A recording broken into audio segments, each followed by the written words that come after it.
Good morning and welcome back to our live virtual tour of the Glendive Dinosaur and Fossil Museum. Alden, why don't you say hi to everybody out there? Hi. All right, well, we are glad to have you back and joining us here. We ended our time on Tuesday with our entryway area, and we want to now just kind of review what we did and give people a chance to get on live. Couple of quick reminders. You can go to our webpage at creationtruth.org and you can print off the Junior Paleontology worksheet. And then when we get all done with our tour through the museum, you can send us information that you've completed it, and we will send you out one of our nice little Junior Paleontologist buttons. Alden has one, don't you, Alden? I have two of them. You have two of them? You're hoarding them. Okay, I see how it is. So Alden is going to help us, guide us through the Junior Paleontology portion. And we will be here every Tuesday and Thursday at 11 a.m. Mountain Time. And you can join us right here on our Facebook page as well. So thank you for joining us. Welcome back. Couple quick reminders is we present our exhibits in the context of biblical history. And that means we believe the Bible's an accurate history of the world, and that how do we think that the fossils got here? The flood.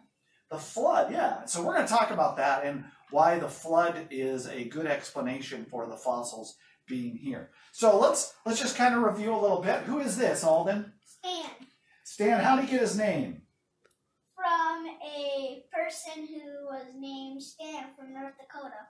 Well, it was South Dakota. Yeah, good. That's close. South Dakota, and that is how he got his name. And we talked a little bit about Stan, and Stan is a cast of the original skeleton. Original skeletons in Hill City, South Dakota. So let's make our way over here, talk about a couple things right here. Alden, why don't you step right up here, and we can talk about these things. We have some real bone here in our glass case, so come over here and stand by me. So the kids online and everybody online can see those bones. Some of the different bones from an Edmontosaurus, Triceratops. Something I forgot to mention was that the way Edmontosaurus got its name was the location it was originally found. You can probably figure that out. Edmonton, Alberta, Canada. So Edmontosaurus. And that is how that particular dinosaur got its name. It's a duck-billed variety. Up here, we've got our Allosaurus cast. And we have our Allosaurus model. And our Allosaurus model, what's its name? Do you remember? I told you. I didn't tell you last time, but... Steve? Steve. It's named after Steve Hamilton, who was a children's pastor at Faith Church in Billings. And that is how he got his name. So, in our entryway, we see examples of casts, real bone, and models as well. So as we make our way over to this part of the museum, Alden, should we just stay out here or should we go into the museum? Let's go into the museum. Okay, you excited? Mm-hmm. All right. Now you've seen the museum quite a bit, but it's still exciting to see. So let's make our way into our first room, and we're going to kind of walk over here. Alden, if you'll stand right here, and we can talk a little bit about this particular exhibit. This is our seafloor exhibit, and you can see down below you we have a glass bridge that you can cross, and we try to make it feel a little bit like you might be in water and you're going through the ocean. So this particular exhibit, many of the animals in here are found as fossils in what's called the Cambrian layer of the fossil record. Now, the Cambrian layer of the fossil record is really the lowest layer that you really start finding a lot of fossils. There is a Precambrian layer, but the Cambrian layer is where a lot of animals start popping up. And so the question we often ask is, so what do these animals all have in common? Are they all simple creatures, which is what you would expect when it comes to an evolutionary way of thinking? Or is there another explanation that would fit how the Bible describes history, and especially the flood? Well, in the Bible, and I'm going to ask you this question. If you don't know, Alden, you can just say so, and I'll explain it. But where did most of the water come from for the flood? Do you know? The rain. There was rain. That's exactly, that's a great answer, and that's what a lot of people say. What we think is that much of the water came from under the crust of the earth. Did you know that there is water even now under the crust of the earth? And during the flood, it describes water coming up from the fountains of the deep. So we think that God split open the crust of the earth, and under the ocean surface, down on the floor, it would have split open and water would have come rushing out from under the crust of the earth. Water that was probably under pressure. It was warmer water, would have come rushing out, and it would have caused big tsunamis. What's a tsunami? Like waves? Like big waves, yeah. It's like the water would come up really high and start going towards land, and there'd be a lot of dirt, sediment in that water as well, and it would begin to bury things as it went, right? That would make sense. So as the water moved toward land, it would begin to bury things that were where? What do you think some of the first things it would bury? Before it got to land, what would it bury? Fish. Okay. Fish. And yeah, like things that are on the bottom of the seafloor. Bottom-dwelling creatures on the seafloor. So, what do the Cambrian creatures have in common? Well, most of them are bottom-dwelling sea creatures. Isn't that cool? So we think it fits what the Bible talks about as to how certain things would be buried and why these creatures are so deep down in the fossil record. So as we go through these animals, one thing you're going to find too is these are not simple creatures. These are very complex creatures. And let's just talk about a few that are actually in the Cambrian layer. So we're going to start actually on this side. So Alden, why don't you come over here and you're going to point out some of these things. Now we don't have any specific questions about this particular exhibit. So let's start with this guy right here. So come step right over here by me. And right here, do you know what that thing's called? Try to say it. Anomalocaris. Close, really close. That was a really good attempt. Anomalocaris. Anomalocaris. And it means abnormal shrimp. And that creature is absolutely incredible. Look how big it is. Let's see if we can get a picture with Alden standing beside it so you can kind of get an idea of how big that creature is. So the Anomalocaris was a creature that would have swam along the bottom of the ocean, and it had these lobes. So go ahead and step over here, and if you can zoom in, step over here, and if you can zoom in on those lobes on the side of the Anomalocaris, you will see that it was designed perfectly to swim efficiently, and as it would move through the water, there wasn't a lot of tension there, and so it could swim pretty fast and move very smoothly through the water. So some have said that this creature hunted trilobites. We don't know that for sure, but it would make sense that maybe it would go after things like trilobites, which were on that same level in the Cambrian area. Now, a lot of the Anomalocaris fossils are found in what's called the Burgess Shale up in Canada, right around Alberta, British Columbia. And you can see that on our sign on the map over there in the upper right corner as well. So another creature that's really abundant in the Cambrian layer is, what is this creature right here, Alden? A trilobite. They're trilobites. Now, trilobites are all over the fossil record, and they vary in size from the size of a thumb all the way up to a dinner plate to even bigger, couple feet long. So they can be very, very large, very small. Trilobites have eyes, and some of them have no eyes, And then there's other kinds of eyes that trilobites have. But I want to talk about one particular kind. It's a schizochroial compound eye. And I don't even know if I'm saying that right. But the eyes on these trilobites, some of them are some of the best eyes ever made. They are designed by God to fulfill a specific purpose.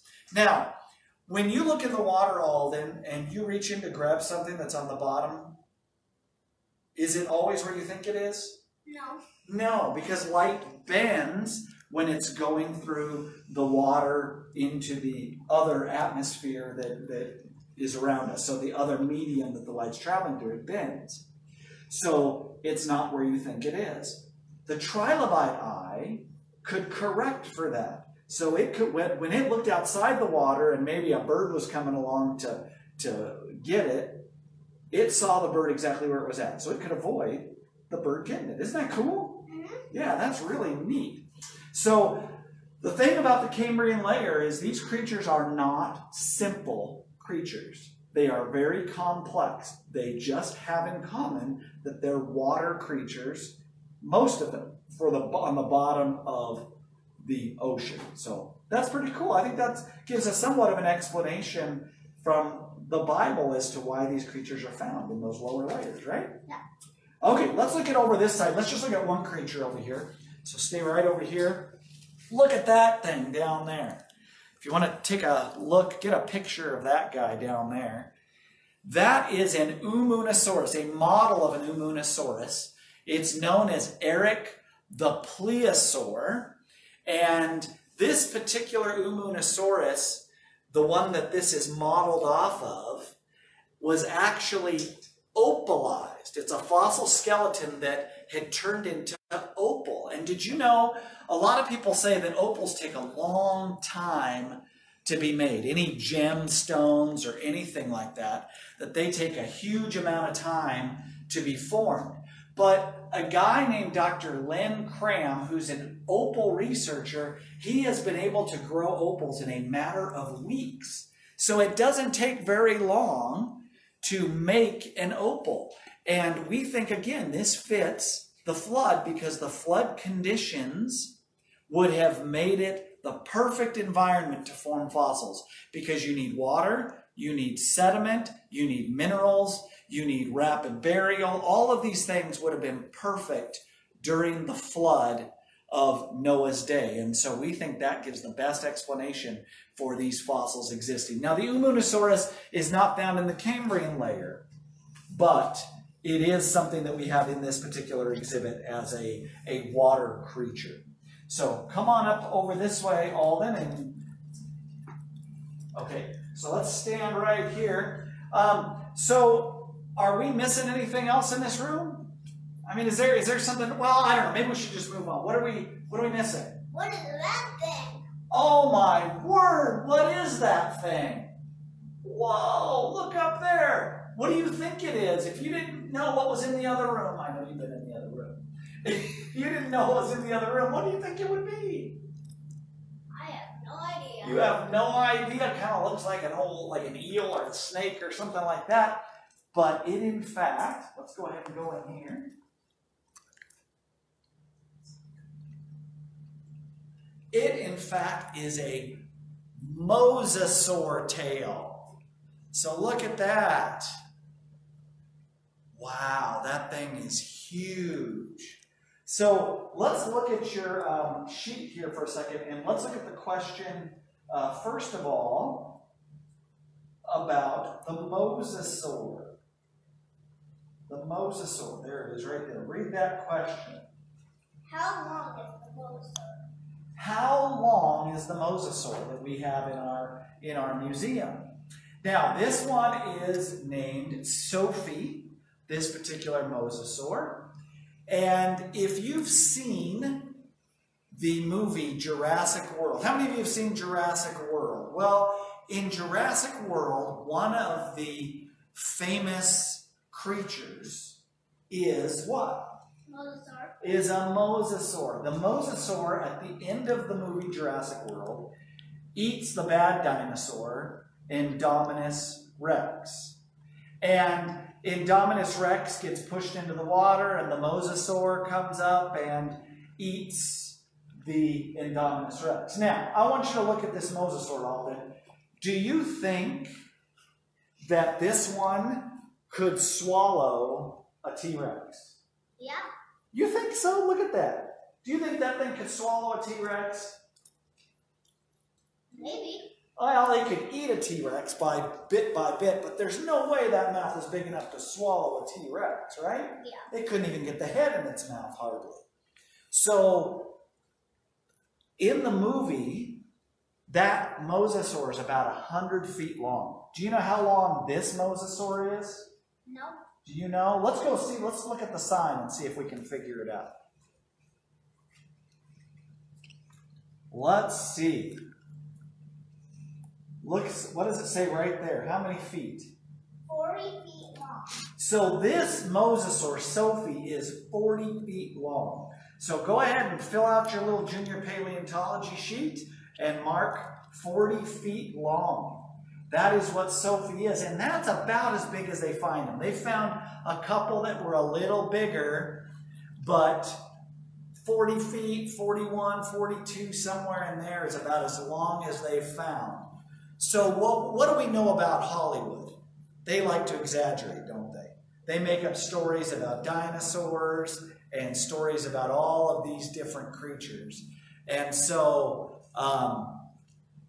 just to remember that these creatures are made by God, and that much of what you see on TV is going to be an exaggeration of something that has been found. So always remember, if you're watching something on the History Channel, Discovery Channel, National Geographic, a lot of it they don't know for sure. It's what they think might be the case. And so we want to point that out as well. So let's go over here and let's talk about some other things in this seafloor. So let's look at these seashells. Now we got seashells all around this exhibit. We got seashells that extend from end to end in this particular room. And the question sometimes people ask is, well, why in the world do you have seashells in a dinosaur museum? What do you think, Alden? Because they were in the ocean. Yeah, that's right. And a lot of seashells have been found as fossils. Did you know that? Almost all the kinds of seashells that we have today are actually in the fossil record as well.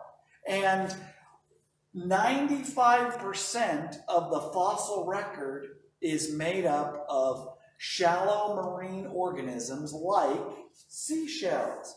So I think you have that question on there. Why don't you read that question? It says what? Right. Fossil seashells are found on the highest mountains. True or false? So is that true or false, Alden? That is true. That is true. So not only do we find seashells everywhere in the fossil record, they are on the highest mountains. Now, what does that mean, that mountain that has fossilized seashells on it, that mountain was at one time, or that land that is that mountain was one time underwater. Now, we're going to talk about it when we get upstairs, but we don't think that the mountains were as large pre-flood as they are today. So we'll talk about why that is and what we think God did to move the earth around in another episode. But our seashells, throughout this, we have examples of different varieties, and then we also have fossilized examples of many of them as well. Well, before we move on, let's start one of the next questions on your sheet. It's actually the first question on the inside of the sheet. What does it say? How many clownfish can you find in the marine exhibit? How many clownfish can you find in the marine exhibit? So what's a clownfish? What's another name of clownfish that a lot of times kids call them? Do you know? No. It's from yeah, you do. It's from the movie Nemo's. A lot of little kids, yeah, that's right. A lot of little kids think of them as Nemos, right? So sometimes they don't know what a clownfish is, so you tell them, well, find the Nemos and count those. So let's start counting them here, buddy. Let's see here what we can find. Can you find any clownfish right in this area? There's one right there. Oh, there's one right back there. See it back there? All right, hopefully you can see that. So add that clownfish to your list.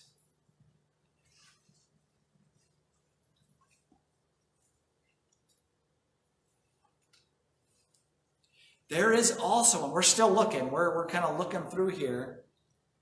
If you look down in there, on the wall there is one. There's a little one right down in there, right under that yellow fish, right? Yeah. Do you see that one now, Yeah, Alden? I do. Yep, see that one? I think, no, I think I see some more. Do you see the other ones? Yeah, there's one right there. Oh, there's one right back up underneath the mosasaur. Now, it might be hard for you guys to see it. I hope you can see it back there. But there is a clownfish right back in there as well. How many do we have so far? 2. Or no, 3. Yeah, we have 3 so far, right? So we're at 3. And as we go around the mosasaur here, let's see if we can find some more. Let's see. You see one? There's 2 actually right there. There are 2 right there as the camera makes its way over here. There are 2, and it might be a little bit hard to see right down there by the octopus. There's a couple down there, and it might be a little bit difficult to find them, but there's 2 there as well. So we are up to 5. Is that right?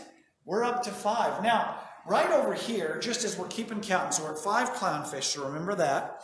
Look at that shark's jaw right there. Did you know there's a lot of shark teeth found in the fossil record as well? In fact, if you come down below here, see that big tooth right there? That's a big shark's tooth.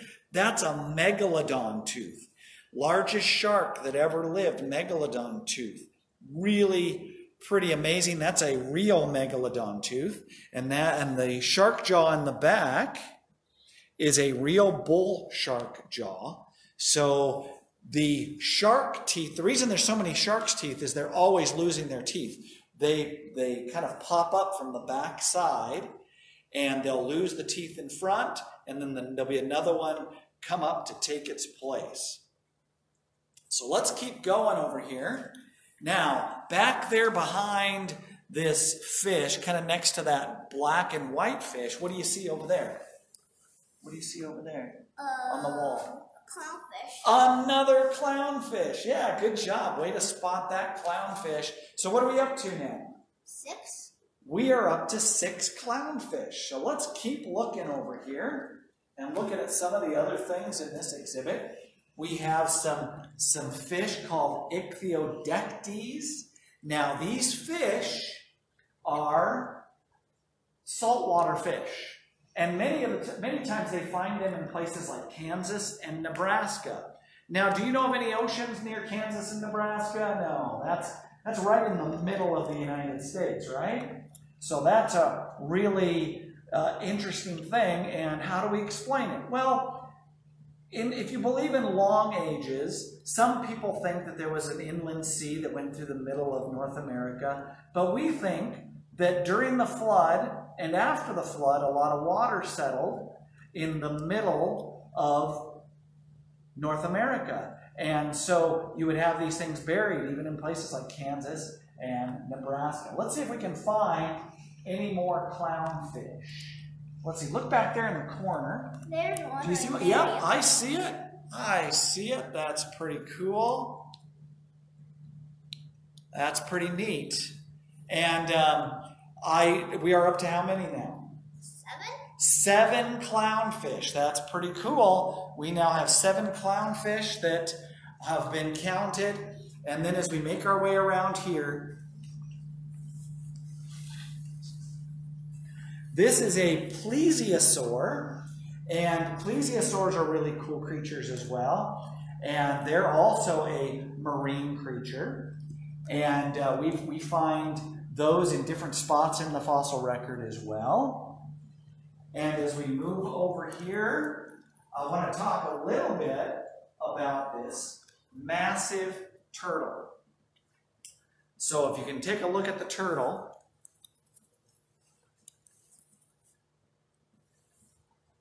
we're going to talk about that a little bit, and I just want to kind of introduce it, and then we will come back to the turtle next time. So this particular turtle is a Protostega gigas. It's one of the largest turtles. It's not the largest. There's one even larger than that as well.